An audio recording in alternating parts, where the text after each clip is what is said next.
السلام علیکم ورحمۃ اللہ وبرکاتہ۔ بسم اللہ الرحمن الرحیم۔ بیٹا جیسا کہ آپ کو معلوم ہے 4 اسباب سورۃ الانفال کے آپ پڑھ بھی چکے ہیں، دیکھ بھی چکے ہیں، سن بھی چکے ہیں۔ آج کا ہمارا جو سبق ہے وہ صفحہ نمبر 15 پہ سورۃ الانفال کا رکوع نمبر 5 ہے۔ الانفال مال غنیمت وہی غزوہ بدر کا ذکر ہو رہا ہے۔ اس سبق رکوع نمبر 5 میں کیا بیان کیا گیا ہے اس کا مختصر خلاصہ، پھر اس کے بعد مشقی سوال کی طرف چلتے ہیں۔ پہلے اللہ تعالیٰ نے قرآن مجید کی پہلی آیت میں فرمایا قل للذین کفروا، اے پیغمبر ان کافروں سے کہہ دیں اگر وہ اپنی حرکتوں سے یا افعال سے باز آ جائیں تو اللہ تعالیٰ ان کو معاف کر دے گا، یعنی کہ وہ مسلمان ہو جائیں۔ یہ نہیں کہ وہ اپنی حرکت سے باز کس طریقے سے آئیں، جو معاملہ کرتے ہیں اس سے رک جائیں، نہیں، بعد آنے کا مطلب یہ ہے کہ وہ مسلمان ہو جائیں تو اللہ ان کے گناہ کو معاف کر دے گا۔ لیکن اگر باز نہ آئے، مسلمان نہ ہوئے، تو جو ان کے ساتھ ہوگا، جو پہلے لوگوں کے ساتھ ہوگا وہی ان کے ساتھ ہوگا۔ اس کے بعد اللہ تعالیٰ نے مسلمانوں کو لڑنے کا حکم دیا کہ ان کافروں سے اس وقت تک لڑتے رہنا ہے جب تک سارا کا سارا دین اللہ کا ہی نہ ہو جائے۔ جو اللہ کا دین ہو جائے گا پھر آپ لوگوں نے لڑنا ختم کر دینا ہے۔ پھر اس کے بعد آگے اللہ تعالیٰ نے ہمارے غنیمت سے پہلے ایک چیز فرمائی کہ یاد رکھنا جو لوگ اللہ تعالیٰ سے روگردانی کرتے ہیں، منہ پھیر لیتے ہیں، تو اللہ تعالیٰ ان کا مددگار نہیں، لیکن جو اللہ تعالیٰ کے ساتھ روگردانی نہیں کرتے تو یاد رکھنا اللہ تعالیٰ بڑا حمایتی اور بڑا دوست اور مددگار ہے۔ اس کے بعد مال غنیمت کی تقسیم کا طریقہ بتایا گیا ہے کہ یاد رکھنا مال غنیمت کی تقسیم تو ہوگی، اب یہ مال غنیمت جو مال تھا جو جنگ کے بعد کافروں سے ملا یہ کس کو دیا جائے گا، تو اس کے بارے میں پوچھا گیا تو جواب تفصیلاً ملا کہ یاد رکھو جو چیز تم کفار سے غنیمت کے طور پر لاؤ اس میں سے 5واں حصہ اللہ اور اس کے رسول کا۔ اب سوال ہوتا ہے کہ جو اللہ اور اس کے رسول کیا وہ کس کو دینا ہے، تو اس کا آگے جواب دے دیا وَلِذِي الْقُرْبَى وَالْيَتَامَى، یعنی رشتہ داروں کو، یتیموں، مسکینوں، مسافروں کو۔ اگر تم ایمان اللہ پہ رکھتے ہو تو مال غنیمت کا مال ان لوگوں کو دو۔ اس کے بعد اللہ تعالیٰ نے فرمایا یوم الفرقان فیصلے کا دن مراد ہے، یعنی یہاں پہ مراد غزوہ بدر ہے۔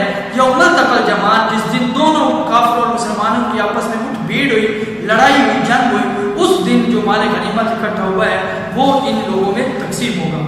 اس کے بعد آگے غزوہ بدر کا ایک چھوٹا سا جو ہے وہ پس منظر ذکر فرمایا کہ مسلمان قریب تھے اور کافر دور تھے، بلکہ مسلمان جو ہے وہ قریب اس وجہ سے تھے کہ وہ غزوہ بدر سے تھوڑا سا دور تھے اور کافر دوسری طرف تھے، اور مسلمان تھوڑا سا تاخیر سے پہنچے تو وہ قافلہ جو ہے وہ نیچے تھا اور کافروں کا قافلہ جو ہے وہ اوپر تھا، پہاڑوں کے اوپر، بڑی مشکلات سے تھی، لیکن اللہ تعالیٰ نے اس مشکل سے بچایا اور نیچے والا قافلہ جو ہے وہ اوپر والے قافلے سے بھاری ہو گیا۔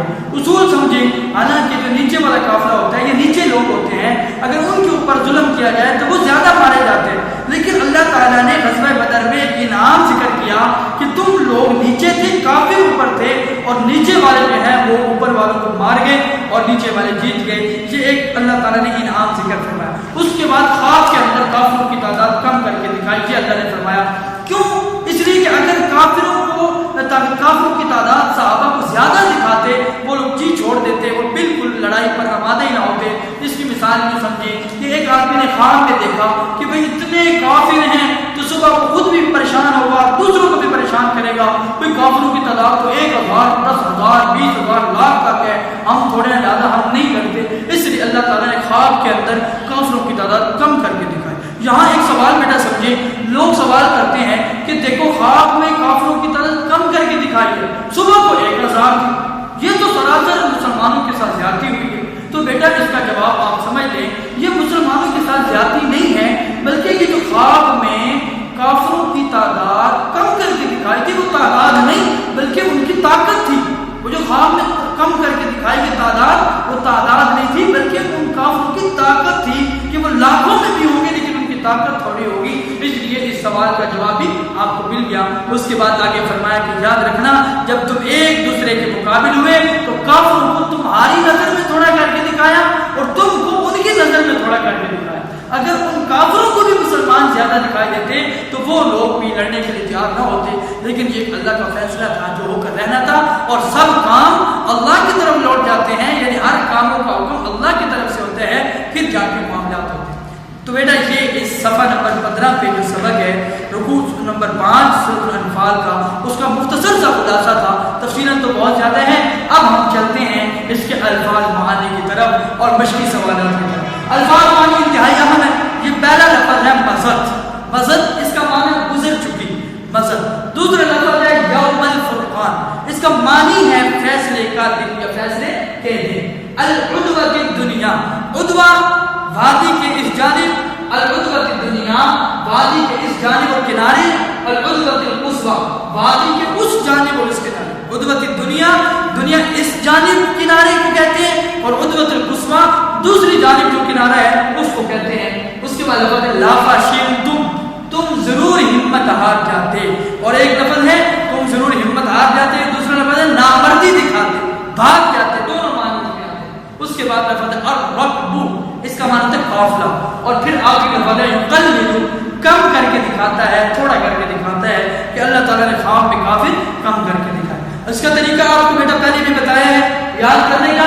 ایک دفعہ پڑھیں گے لفظ مزد گزر چکی، پھر اس کا معنی الفاظ، پھر معنی، پھر لفظ، پھر معنی، پھر لفظ، پھر معنی۔ اس کے بعد ایک دو دفعہ پڑھنے کے بعد آپ ترجمے میں ہاتھ رکھیں گے، لفظ پڑھیں گے مزد، اور آپ کو معنی آ جائے گا گزر چکی۔ اسی طریقے سے یوم الفرقان فیصلے کا دن، العدوۃ الدنیا دنیا وادی کے اس جانب، العدوۃ القصویٰ وادی کے اس جانب۔ اس کے بعد لفشلتم، تم ضرور ہمت ہار جاتے، اور رکبو قافلہ، یقلل کم کر کے دکھاتا ہے۔ تو بیٹا یہ انتہائی اہم الفاظ مانے، یہ مزد کافی دفعہ بورڈ میں آ چکا ہے، اور یقلل اور رکبو لفشلتم یوم الفرقان یہ انتہائی اہم الفاظ مانی ہے۔ یہ تو بندے کو ایک دفعہ یاد ہو جائے تو پھر یہ سارے زندگی بھولنے والے نہیں ہیں۔ اس کے بعد بیٹا ہم چلتے ہیں مشقی سوالات کی طرف۔ پہلا سوال ہے اس سبق میں مال غنیمت کی تقسیم کے بارے میں کیا حکم دیا گیا؟ تو بیٹا آپ دیکھیں صفحہ نمبر 15 دیکھیں گے، نکالیں گے 1 2 3 4، چوتھی لائن کے شروع میں نیچے لکھا ہوا ہے اور جان رکھو جو چیز تم کفار سے غنیمت کے طور پر لاؤ اس میں سے 5واں حصہ خدا کا اور اس کے رسول کا اور اہل قرابت کہتے ہیں رشتہ داروں کا، اور یتیموں کا اور محتاجوں کا اور مسافروں کا۔ یہ پہلے سوال کا جواب ہے۔ اس سبق میں مال غنیمت کی تقسیم کے بارے میں کیا حکم دیا گیا تو وہ آپ کو بتا دیا گیا، یعنی کہ صفحہ نمبر 15 پہ چوتھی لائن شروع سے وَاعْلَمُوا أَنَّمَا غَنِمْتُمْ، اور اس لیے کہ جان رکھو جو چیز تم کفار سے غنیمت کے طور پر لاؤ۔ دوسرا سوال ہے اللہ تعالیٰ نے غزوہ بدر میں مسلمانوں کی کامیابی کے لیے کس کس خصوصی انعام و احسان کا ذکر فرمایا؟ یہاں صرف ایک احسان کا ذکر فرمایا، باقی رکوع نمبر 2 کے اندر تفصیلاً پورے 6 جو ہے وہ غزوہ بدر کے انعامات ذکر فرمائے۔ یہاں کیا انعام ہے آئیے دیکھتے ہیں۔ یہ دیکھیں صفحہ نمبر 15 پہ آخری لائن پہ دیکھیں، اور اس وقت خدا نے تمہیں خواب میں کافروں کو تھوڑی تعداد میں دکھایا۔ یہ ایک بہت بڑا احسان تھا جو اللہ تعالیٰ نے خواب میں کافروں کو تھوڑی تعداد میں دکھایا۔ تو یہ اس سوال کا جواب ہے، بس اس وقت خدا نے خواب میں کافروں کو تھوڑی تعداد میں دکھایا، یعنی کافروں کو بھی تھوڑی تعداد میں اور مسلمانوں کو بھی تھوڑی تعداد میں دکھایا گیا۔ یہاں ایک بات سمجھیے بیٹا، یہی سوال اگر بورڈ میں آ جائے تو آپ جو پہلے رکوع نمبر 2 کے جو سورۃ الانفال کے رکوع نمبر 2 کی پہلی لائن ہے اس میں جو غزوہ بدر کے انعامات ہیں اس کو بھی بیچ میں ایڈ کر سکتے ہیں، لیکن اس سبق کے اگر حوالے سے پوچھا جائے تو وہ یہ انعام اور احسان ہے کہ خواب میں کافروں کو تھوڑی تعداد میں دکھایا۔ ایک آیت کا ترجمہ پوچھا گیا وَقَاتِلُوهُمْ حَتَّى لَا تَكُونَ فِتْنَةٌ وَيَكُونَ الدِّينُ كُلُّهُ لِلَّهِ۔ دیکھیے آپ صفحہ نمبر 15 نکالیں گے، دوسری لائن کے اوپر دیکھیے نظر آئے وَقَاتِلُوهُمْ حَتَّى لَا تَكُونَ فِتْنَةٌ وَيَكُونَ الدِّينُ كُلُّهُ لِلَّهِ، یہاں تک اس کا ترجمہ، اور ان لوگوں سے لڑتے رہو، وَقَاتِلُوهُمْ اور ان سے لڑتے رہو، حتیٰ یہاں تک لا تَكُونَ نہ رہے فِتْنَةٌ فتنہ آزمائش، وَيَكُونَ اور ہو جائے الدین دین کلو سارا کا سارا للہ اللہ کا، اور ان لوگوں سے لڑتے رہو یہاں تک کہ فتنہ یعنی کفر کا فساد باقی نہ رہے اور دین سب خدا ہی کا ہو جائے۔ بیٹا یہ تھا مشقی سوالات۔ اب ہم اس کے چند غیر مشقی سوال جو عموماً بورڈ میں آتے ہیں، جو بار بار آتے ہیں، وہ نشاندہی کی ہوئی ہے، آپ بچے اپنی کاپیوں میں لکھ لیں اور یہ یاد رکھیں۔ پہلا سوال، کفار سے کب تک لڑنے کا حکم دیا گیا؟ یہ بورڈ میں سوال آتا ہے، اس کا جواب وہی ہے کہ ان لوگوں سے لڑتے رہو، یعنی کہ دوسری لائن میں ان لوگوں سے لڑتے رہو یہاں تک کہ فتنہ فساد باقی نہ رہے اور دین کا خدا کا ہو جائے۔ یہ غیر مشقی سوال سوال میں پہلے سوال کا جواب، یعنی کہ دوسری لائن میں جو آیت کا ترجمہ ہے وہ اس سوال کا جواب ہے۔ مالی غنیمت کی تقسیم کا طریقہ لکھیے۔ اب بات سمجھیں، اوپر سوال ہے مالی غنیمت کی تقسیم کے بارے میں کیا حکم ہے، یہ غیر بشری سوال بورڈ میں آتا ہے، مال غنیمت کی تقسیم کا طریقہ لکھیں۔ تو یہ معلوم ہونا چاہیے کہ مال غنیمت کے کل 5 حصے بنائے جائیں گے، جن میں 4 حصے مجاہدینوں میں تقسیم ہوں گے، 4 حصے مجاہدوں میں تقسیم ہوں گے، اور جو 5واں حصہ ہے وہ اللہ اور اس کے رسول کا ہوگا، یعنی غریبوں، محتاجوں، یتیموں، مسافروں کو دیا جائے گا۔ ٹھیک ہے، یہ بات سمجھ لیں دوبارہ۔ مال غنیمت کی تقسیم کا طریقہ آ جائے تو آپ نے لکھنا ہے مال غنیمت کے کل 5 حصے بنائے جائیں گے، جن میں 4 حصے مجاہدین کے اور 5واں حصہ جو ہے وہ اللہ اس کے رسول کا۔ پھر سوال آتا ہے کہ وہ کس کو ملے گا، تو وہ اللہ تعالیٰ نے واضح طور پہ فرمایا رشتہ داروں کو، یتیموں کو، محتاجوں کو، مسافروں کو ملے گا۔ تیسرا سوال، خمس سے کیا مراد ہے؟ یہ لفظ میں ہر سال تقریباً بورڈ میں آتا ہے، بچے پریشان ہو جاتے ہیں کہ یہ لفظ تو ہمیں پڑھا ہی نہیں ہے، تو یہ غیر بشری سوال ہے۔ یہ اصل میں لفظ لکھا ہوا ہے 4تھی لائن میں، آپ دیکھیں گے فَأَنَّ لِلَّهِ خُمُسَ، اس سے وہ لفظ لیا گیا۔ خمس کسے کہتے ہیں؟ تو بیٹا یہ یاد رکھیں، خمس کا معنی ہوتا ہے 5واں۔ تو مطلب یہ ہے خمس سے کیا مراد ہے؟ مال غنیمت کا 5واں حصہ مراد ہے۔ خمس کا معنی 5واں، اور مفہوم مراد کیا ہے؟ مال غنیمت کا 5واں۔ اس کے بعد لفظ ہے یوم الفرقان سے کیا مراد ہے؟ یہ بات یاد رکھیں، یہ ہر سال غلطی بچے کر جاتے ہیں، یوم الفرقان کا معنی لکھ دیتے ہیں، فیصلے کا دیتے ہیں، جبکہ یہ مراد نہیں ہے۔ اس سے مراد غزوہ بدر کا دن جو 17 رمضان سن 2 ہجری کو پیش آیا۔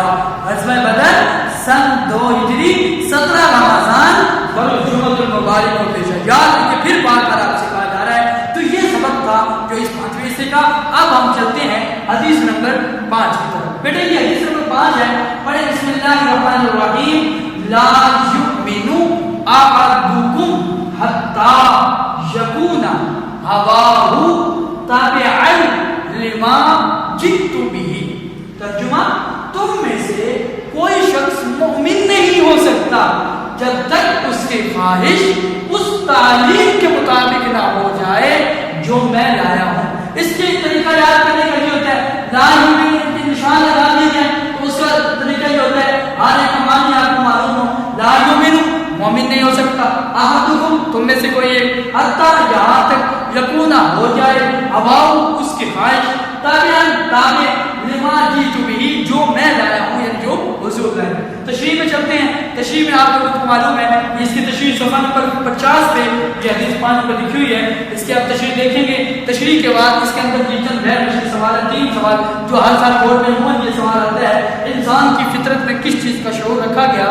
تو بیٹا انسان کی پہلی لائن میں انسان کی فطرت میں نیکی یا بدی دونوں کا شعور رکھا گیا، یہ یہاں تک اس کا جواب۔ دوسرا سوال، ہمارے جذبات احساسات کس کے مرضی کے مطابق ہونے چاہیے؟ تو یہ اسی دوسری لائن میں دیکھیں۔ دوسرا یہ کہ لفظ لکھا ہوگا اس تشریح میں، دوسرا یہ کہ ہمیں اپنے جذبات احساسات اور خیالات کو اللہ کے رسول صلی اللہ علیہ وسلم کی مرضی کے مطابق ڈھال دینے چاہیے یا ہونے چاہیے۔